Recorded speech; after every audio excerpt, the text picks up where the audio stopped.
Today we are at the Henry Fitch Nature Trail, and we are going to be looking at different types of leaves and talking about how they grow, where they get their water.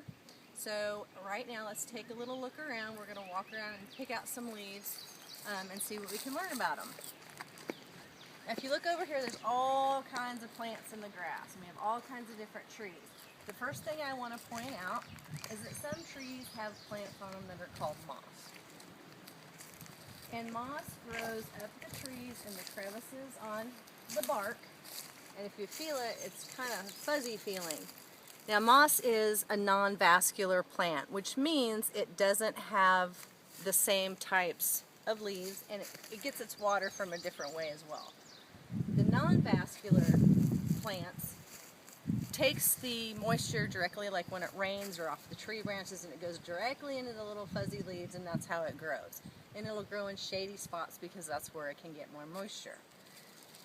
Up close, we're going to take a look at later. I have a bigger piece of moss, and we'll take a look so you can each feel that and compare it to the other leaves that we're going to look at. So if we walk down here down the nature trail, and I want to remind you that while we're on the nature trail, you want to be careful not to actually pick any leaves or drop anything or interrupt anything, because the animals and the plants, they depend on to keep things the way they are. They need to stay the way they are. So we're just going to appreciate the leaves and what we learned today. If you look along the grass, you're going to see all kinds of different plants. For example, here is a plant leaf. And if you look at it really close, it looks like there's veins, kind of like our arms, the way we have veins that carry our blood through our body. The veins on the plant leaf is what carries the moisture and the light.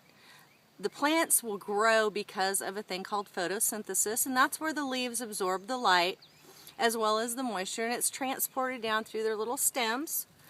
And underground, we'll move the leaves a little bit, underground is where the plant roots are, kind of like tree roots. They grow underneath, and they pick up moisture and nutrients, and they bring them up the stem, and it helps them to grow. Kind of like these. They've all branched out, and they're growing, and they're getting bigger. This little blade of grass right here also has kind of the same thing. They look different. Each plant leaf might look different, but the vascular plants have the same method of carrying their nutrients and receiving their water. So let's take a look around and see how many different kinds we can find. And here's one here. See, that's a lot different. The leaf looks different than the one we just looked at. It's a smaller leaf, and their little vascular system kind of goes in lines like that, where the other one was kind of all over the place. What we do want to know is that some plants grow better in shade. Their nutrients usually come from the water, or the runoff of the water from underground. And also, one thing to know is that when you have plants that are low to the ground, they're good for what's called erosion. They help keep the dirt in place, so if it rains a lot, they'll help keep the dirt steady around the other plants and the other trees, so it doesn't just wash off in the rain. So the plants are good for that. We're going to walk down here a little bit. And some plants have little flowers before their leaves grow. See how pretty those little flowers are? They're going to grow up into leaves. Those are buds, flower buds, and with more sunlight and more moisture, they're going to turn into this kind of leaf right here, and they're going to grow. Okay, let's take a look around. See if you can find anything that looks interesting to you. There's all kinds of different leaves, and oh look, here's a dandelion. This plant here, you see all these little fuzzy things? Sometimes you might go around and pick them up, and they're fun to blow, like that.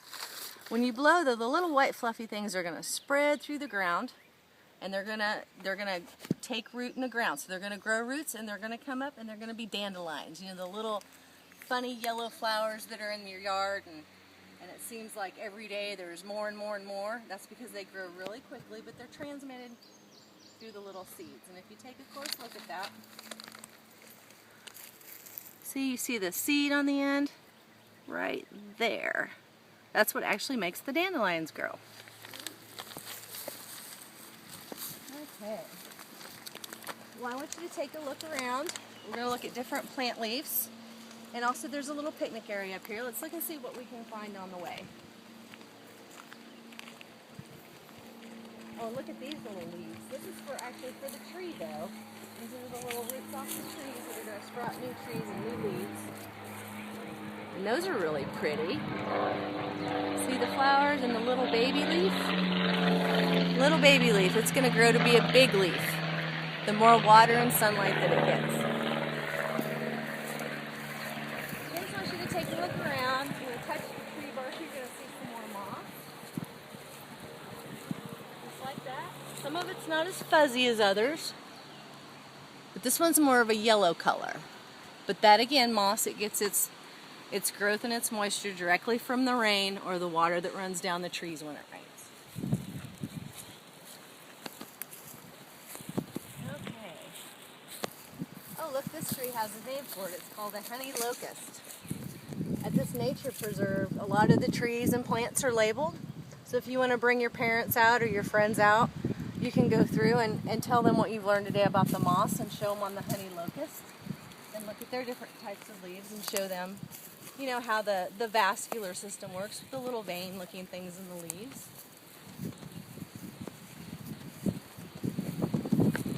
Does anybody have any questions? Okay, oh look, there's another dandelion. We'll just leave that one alone though and not spray any more yellow flowers. That's a full one. That has a lot of seeds on it. Then we have cedar trees over here, and you can see there's all the little plants that are growing under the trees. See down in there? So those plants there, they need shade and water more than they need sunlight. And they're going to grow and flourish under the tree because it's shady, and they like shady spots. One thing I do want to point out is while we're looking, we have to be very, very careful because there's a plant called poison ivy. And I don't know if you're familiar with this or not, but say down here in this group, the three-leafed plants, you see them? They kind of have a red-looking stem. You want to stay away from those. So we're going to be real careful what we touch because that right there is poison ivy, and that'll make us all itchy and red. So if you're going to step aside with a friend, make sure you check with me before you touch anything. Okay, let's walk back down to the start of the trail. Oh, and look at this one.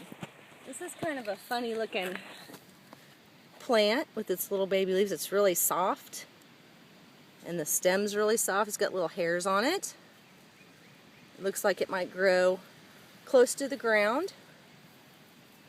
I don't see any flowers though, but let's see.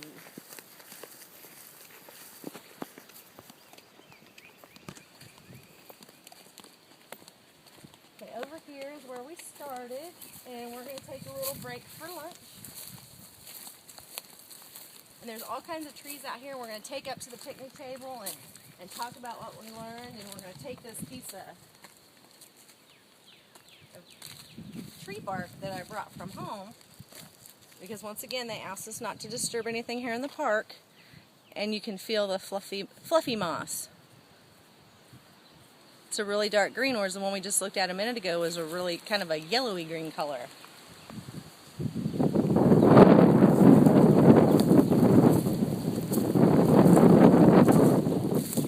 I found something unfortunately that happens I want to talk to you about. It looks like somebody has left their trash behind. We're going to pick that up because what happens when people litter and say it's leaning up against this plant, that plant's not going to be able to get the sunlight that it needs or the water that it needs. So it's not going to be able to grow. And this is an English ivy plant, and it's going to want to grow up along these rocks. Well, we don't want any trash laying over the top of it, and it's not good for animals either. The animal might smell a French fry and decide that he's hungry, but he gets in this bag and it gets caught in his throat and makes him sick. So I think what we're going to do next week is I'm going to talk to the park and see if we can volunteer to come pick up any litter that we find and put it in little plastic bags and take it to recycle. So that would be good for us to learn a lesson as well as for our environment. So if you want to go ahead and take your lunch, we'll go up to the picnic table and discuss what we've learned today about plants and our day here at the nature trail in the park. Do you have any questions? Okay, well let's go eat some lunch. We'll throw this